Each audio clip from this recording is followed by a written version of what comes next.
کہ میں علی بن عثمان جلابی 11 برس تک شادی سے محفوظ رہا، پھر اللہ تعالیٰ کے مقرر کردہ فیصلے کے تحت اس آزمائش میں مبتلا ہوا، یعنی کہ دوسری شادی آپ کی ہوگی۔ یہ غزنی میں 2 شادیاں آپ کی ہیں، لاہور میں آپ 33 سال کی عمر میں آ گئے، فل جوانی، 11 شعبان 433 ہجری میں آپ لاہور تشریف لائے ہیں، پھر یہیں آپ نے مسکن فرمایا اور دین کی اتنی خدمت کی کہ اس کافرستان کو اسلامستان بنا دیا۔ اتنی دین کی خدمت کی آپ نے، پھر شادی بیاہ بچے کچھ آپ نے نہیں سوچا، کسی شے کی طرف توجہ نہیں دی آپ نے، اپنی ساری انرجی اور طاقت دین میں آپ نے استعمال فرما دی۔ آپ فرماتے ہیں ابھی جب آپ یہاں آ گئے نا تو کسی نے نا کسی نیک عورت کے بارے میں آپ سے گفتگو کی، ایسے یار بیلی نہیں ہوتے، دوست ہوتے ہیں کہ بھئی سرکار علی جوہری ایتھے ایک عورت بڑی نیک ہے، تہجد گزار ہے، تو آپ فرماندے نے میرا نا ارادہ بن گیا کہ ادھے بیاہ کر لواں، تو خیال رہن لگ پیا، قریب سی کہ میں بیاہ کر لینا، لیکن اللہ پاک نے مینوں بچا لیا، کہ یعنی کہ یہ میں دین میں ہی لگا رہا۔ آپ سمجھیں گے اس بات کو۔ آپ فرماتے ہیں میرا ظاہر اور باطن، آپ فرماتے ہیں میرا ظاہر اور میرا باطن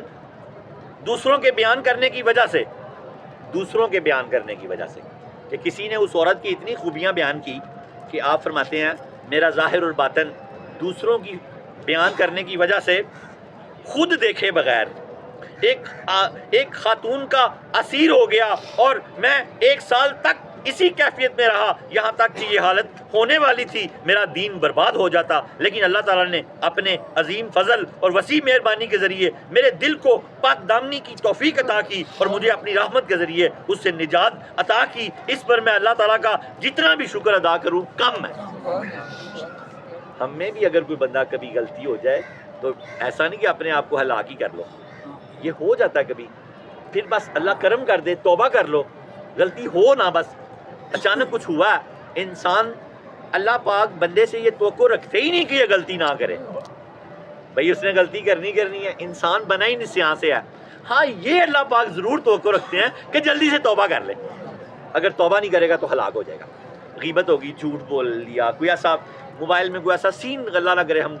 دیکھا گیا تو ہم جلدی سے اللہ سے توبہ کر لیں۔ گناہ ہم گناہ گار ہیں، میں گناہ گار تھا، بے عمل تھا، مگر مصطفیٰ نے مجھے جنتی کر دی۔